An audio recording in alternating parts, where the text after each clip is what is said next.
એક માણસ પાસે ડિગ્રી હતી, નોલેજ પણ ઘણું બધું હતું અને એક્સપિરિયન્સ તો એના કરતાં પણ વધારે હતો. પણ છતાં એ જીવનમાં વારંવાર હાર્યા જ કરે. કારણ કે એને લાગતું હતું કે મને બધું જ ખબર છે, હું બધું જ જાણું છું. યક્ષ અને યુધિષ્ઠિર પ્રશ્નોત્તરીમાં આવો જાણીએ વધુ એક પ્રશ્ન. યક્ષ પૂછે છે, અજ્ઞાન શું છે? યુધિષ્ઠિર કહે છે, અહંકાર એ જ અજ્ઞાન.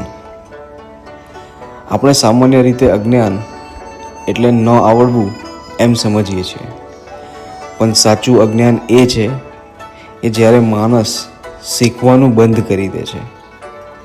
આજકાલ ઘણા લોકો સલાહ સાંભળતા નથી, ભૂલોને સ્વીકારતા નથી અને પોતાની જ વાતને અંતિમ સત્ય માને છે. એ જ અહંકાર છે અને એ જ પ્રગતિનો સૌથી મોટો દુશ્મન છે.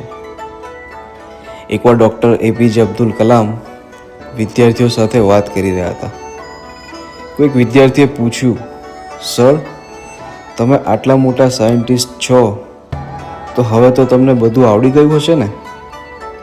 ડૉક્ટર કલામ હસ્યા અને બહુ સરસ જવાબ આપ્યો. કલામે કહ્યું, જે દિવસે હું વિચારું કે મને બધું આવડે છે એ દિવસે મારી વૃદ્ધિ એટલે કે પ્રોગ્રેસ બંધ થઈ જશે. આટલા મોટા વૈજ્ઞાનિક હોવા છતાં એમની અંદર નમ્રતા હતી, કારણ કે સાચું જ્ઞાન માણસને નમ્ર બનાવે છે, નહીં કે અહંકારી. એટલે જ યાદ રાખીએ, ખાલી વાસણ જ વધુ અવાજ કરે છે. ફળોથી ભરેલું ઝાડ હંમેશા નમેલું હોય છે. જે માણસ હું માં સતત જીવે છે એ શીખવાનું ગુમાવે છે, અને જે માણસ હજુ શીખવાનું બાકી છે એમ માને છે એ જ જીવનમાં સૌથી આગળ વધે છે.